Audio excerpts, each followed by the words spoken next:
भिवंडी शहरात कापड निर्मिती मोठ्या प्रमाणात केली जायची, परंतु गेल्या काही वर्षात भिवंडीची ओळख बदलली आहे। भिवंडी शहर आणि गोदामांच्या परिसरातील मोकळ्या जागांवर मोठ्या प्रमाणात गोदामे उभारण्यात आली असून दाटीवाटीने उभारलेली अनेक गोदामांची बांधकामे अनधिकृत आहेत। त्यावरच आता मुख्यमंत्री देवेंद्र फडणवीस यांचा भिवंडीतील सरपंच ग्रामसेवकांना इशारा दिला आहे। गोदामांसाठी अनधिकृत परवानग्या दिल्या तर तुमच्यावरही गुन्हे दाखल करण्यात येतील असा इशारा दिला आहे। या पार्श्वभूमीवर विधान परिषदेचे आमदार ॲड निरंजन डावखरे यांनी सोमवारी विधान परिषदेत हे गंभीर मुद्दे उपस्थित करत राज्य सरकारचे लक्ष वेधले आहे। विधी क्रमांक 2 माननीय मुख्यमंत्री केल्याप्रमाणे सभापती महोदय, भिवंडी मधल्या अंजूर फाटा दापोडेच्या इकडच्या या गोदामाच्या संदर्भातली ही लक्षवेधी जरी असली तरी सभापती महोदय या संदर्भातली लक्षवेधी ही वारंवार वेगवेगळ्या गोडाऊन संदर्भातली भिवंडी या भागामधली प्रत्येक अधिवेशनामध्ये येत असते। सभापती महोदय, आपल्याला या विषयाला खरं तर मूळ कारण काय हे समजून घेणं गरजेचं आहे। नाहीतर दरवेळेस त्या तिकडे दर 2-3 महिन्यांनी एका गोडाऊनला आग लागलेली असते, ती आग विझवायला 2-2, 3-3 दिवस जातात सभापती महोदय, अशी परिस्थिती होते। मोठ्या प्रमाणात प्रदूषण तर होतच, पण त्याचबरोबर जीवितहानीही मोठ्या प्रमाणात त्या तिकडे होत असते। असे अनेक उदाहरण सभापती महोदय याच्या अगोदरही लक्षवेधीच्या माध्यमाने आपल्या समोर आलेले। सभापती महोदय, भिवंडी महानगरपालिकेने दिलेली जी परवानगी आहे आणि माननीय जिल्हाधिकारी यांनी जी दिलेली परवानगी आहे याच्या विपरीत या गोडाऊनचं बांधकाम होत असतं आणि त्याच्यामुळे याच्या संदर्भातली एक कारवाई, एक निश्चित SOP असणं गरजेचं आहे। सभापती महोदय, ग्रामपंचायतीच्या सरपंचाला हाताशी घेऊन एक असेसमेंट करून त्या असेसमेंटची एक पावती घेतली जाते आणि त्या पावतीच्या आधारावर एग्रीमेंट केले जाते। सभापती महोदय, वास्तविक गोदामांना बांधकाम परवानगी देताना त्याच्या बाजूला ओपन एरिया ठेवणे, वाहतुकीसाठी मुबलक जागा ठेवणे, तसेच खुले मैदान ठेवणे, ज्यावेळेस आग लागली त्यावेळेस आपल्याला लोकांना त्या तिकडे घेऊन जाता येईल असे अनेक SOP आहेत।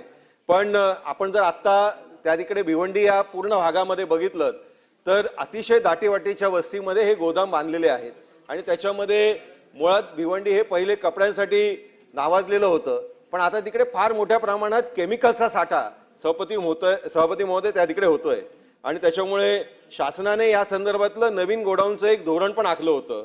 अनधिकृत असलेल्या गोडाऊनला लीगल करण्याची एक संधीही सभापती महोदय शासनाने दिली होती।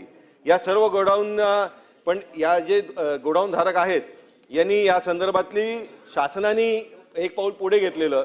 याच्यामध्ये ज्यावेळेस त्यांनी पुढे यायला पाहिजे होतं त्यांनी ADTP मार्फत तपासणी करून नक्की त्यांना किती बांधकाम अनुज्ञ आहेत आणि किती बांधकाम केलेलं आहे हे शहनिशा करणं आवश्यक होतं, पण त्यांच्याकडनं सहकार्य भेटलं नाही सभापती महोदय आणि त्याच्यामुळे फार मोठ्या प्रमाणात शासनाचाही सभापती महोदय याच्यामध्ये जो रेव्हेन्यू आहे तोही बुडवला जातो। सभापती महोदय, फार महत्त्वाची लक्षवेधी आहे।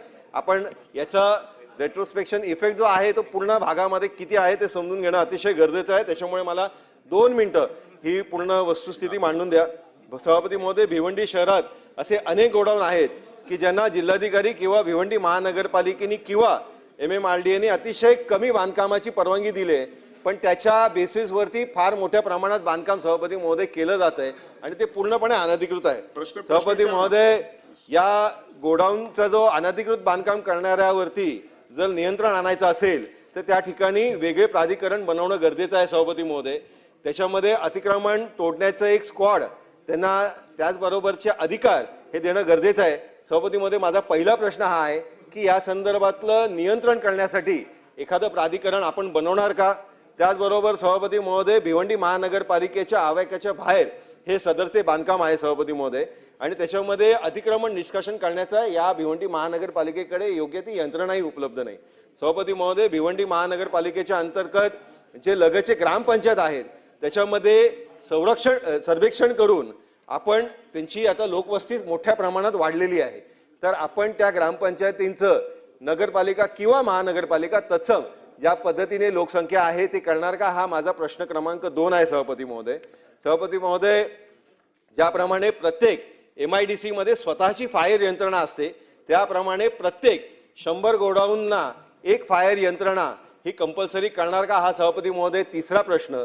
त्याचबरोबर सभापती महोदय, ज्या गोडाऊनचे संकुल, त्या संकुलामध्ये स्वतःची वेगळी फायर यंत्रणा हे आपण कंपल्सरी करणार का, हा चौथा प्रश्न सभापती महोदय. किती प्रश्न आहेत? आणि शेवटचा प्रश्न सभापती महोदय पाचवा का सहावा? की नाही, शेवटचा प्रश्न सभापती महोदय की या उत्तरामध्ये लिहिलेलं आहे की स्वामी समर्थ वेअरहाऊसचे व्यवस्थापक आणि इतर संबंधित व्यक्तीने अवैधपणे गोदामात मानवी जीवितास व प्राणी मात्रास धोका निर्माण होऊ शकणारे अतिसंवेदनशील रासायनिक पदार्थ आणि फर्टिलायझर यांचा साठा केला होता, हे मान्य केलं. पण तरीही सभापती महोदय, नारपली पोलीस ठाण्याने गुन्हा कुठला नोंद केला तर अकस्मात मृत्यूचा. याच्यामध्ये 302चा गुन्हा हा झाला पाहिजे. ते आपण त्याच्याबद्दलची कारवाई करणार का, असे माझे स्पेसिफिक 5 प्रश्न आहेत. माननीय मुख्यमंत्री. सन्मान्य सदस्य निरंजन डावखरे यांनी अतिशय महत्त्वाचा विषय या ठिकाणी मांडलेला आहे. ही घटना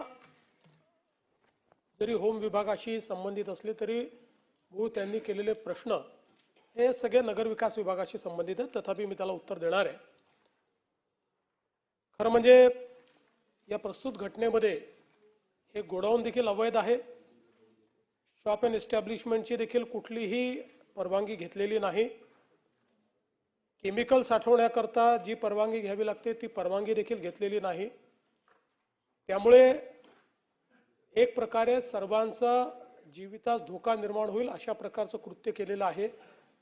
आणि म्हणून आपण जे या ठिकाणी सांगितलं त्याप्रमाणे हे तपासून पाहण्यात येईल की आता 302 नाही, आता 103 नंबर झालेला आहे तो BNS मध्ये.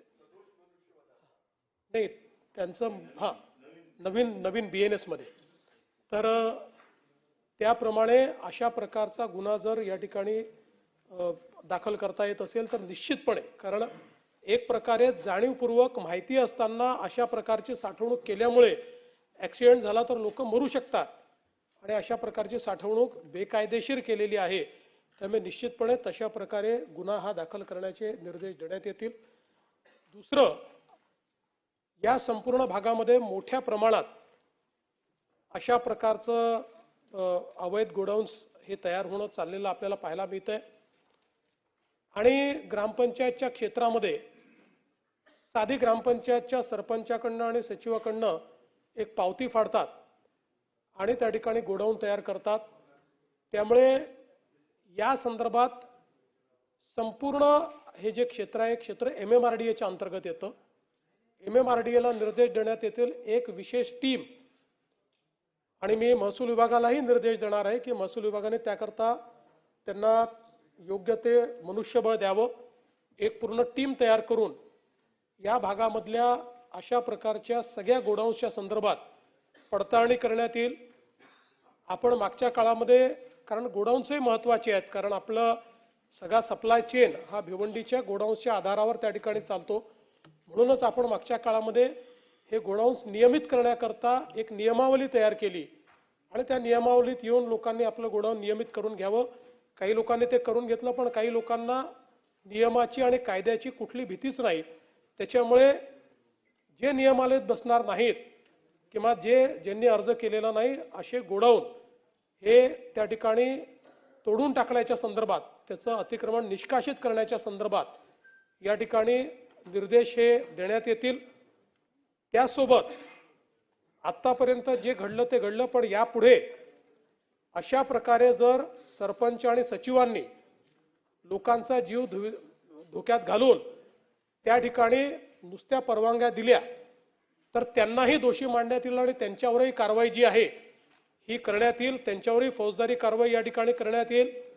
आणि या गोडाऊनच्या आगीच्या वेळी हे लक्षात आलं की अशा ठिकाणी गोडाऊन बांधण्यात आलेले आहेत की त्या ठिकाणी फायर टेंडर पोचायला देखील जवळजवळ 1.5 तासाचा कालावधी लागला आणि त्यामुळे आजूबाजूचे गोडाऊन्स देखील हे त्या ठिकाणी जळून खाक झाले. आणि म्हणून पहिल्यांदा तर जी मागणी सन्माननीय निरंजन डावखरे यांनी केलेली आहे, तर गोडाऊनचा एरिया हा डिमार्केट करून त्या ठिकाणी फायर एक्सटिंग्विशर्स किंवा फायर टेंडर्सची व्यवस्था करणं या संदर्भातले निर्देश देण्यात येतील.